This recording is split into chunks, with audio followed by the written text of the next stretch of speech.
وانظر يا عبد الله في مسألة تصوير ذوات الأرواح جاء في ذلك حديث عظيم يرويه النبي صلى الله عليه وسلم عن ربه جل وعلا: أشد الناس عذابا المصورون. لما؟ الذين يضاهئون بخلق الله، أي يشبهون بخلق الله عز وجل، وأنى لهم أن ينفخوا فيها الروح. ولهذا قال: كلف، يعني يوم القيامة، أن ينفخ فيها الروح وليس بنافخ.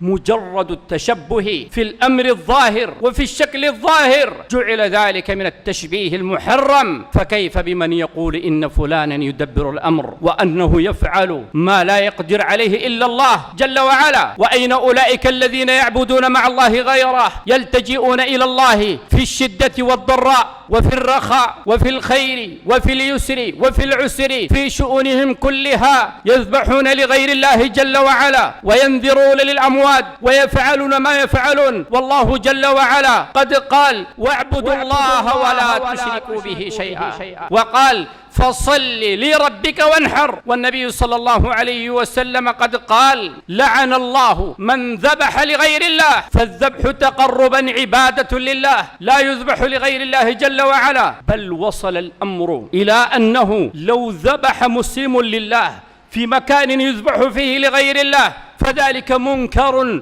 ممنوع، كراهة التشبه بالمشركين في أعمالهم، وأن لا يفتح وأن لا يحيي ويعيد الوثنية والشرك. إذا كنت من المتابعين الجدد اشترك الآن في القناة ليصلك الجديد بالضغط على الزر الأحمر أسفل القناة مع تفعيل الجرس، ولا تنسوا دعم المقطع بلايك.